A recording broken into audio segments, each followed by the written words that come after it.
আসসালামু আলাইকুম, সবাই কেমন আছো? আশা করি সবাই ভালো আছো। তো দেখতেই পাচ্ছ আমি হাতে মেহেদি করেছি, রাত 11টা বাজে।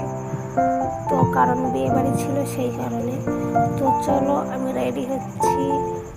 আর রেডি মানে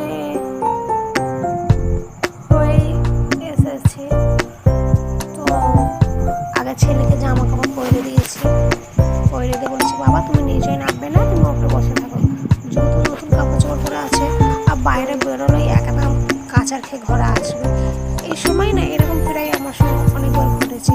আমি কাপড় চোপড় আগে থেকে পরে দিলে ও গিয়ে হয় কাদায় কাচার খাবে, নয়তো পানিতে ভিজিয়ে মানে নিজে নিজে গা ধুয়ে চলে আসবে। তো তোমরাই বলো এরকম কোথায় যাওয়ার সময় যদি বাচ্চারা এরকম করে কেমন লাগবে? কতটা ভালো লাগবে বা কতটা খারাপ লাগবে সেটা তোমরা কমেন্ট করে বলো, ঠিক আছে?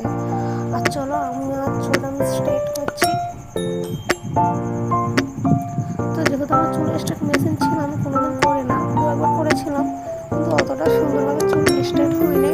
কারণ চুল স্ট্রেট করলে অনেক কিছু চুলের আঘাত হয়, সেই কারণে আমি কিনে রেখে দিয়েছিলাম। ভাবতাম যে আমি কবে করবো না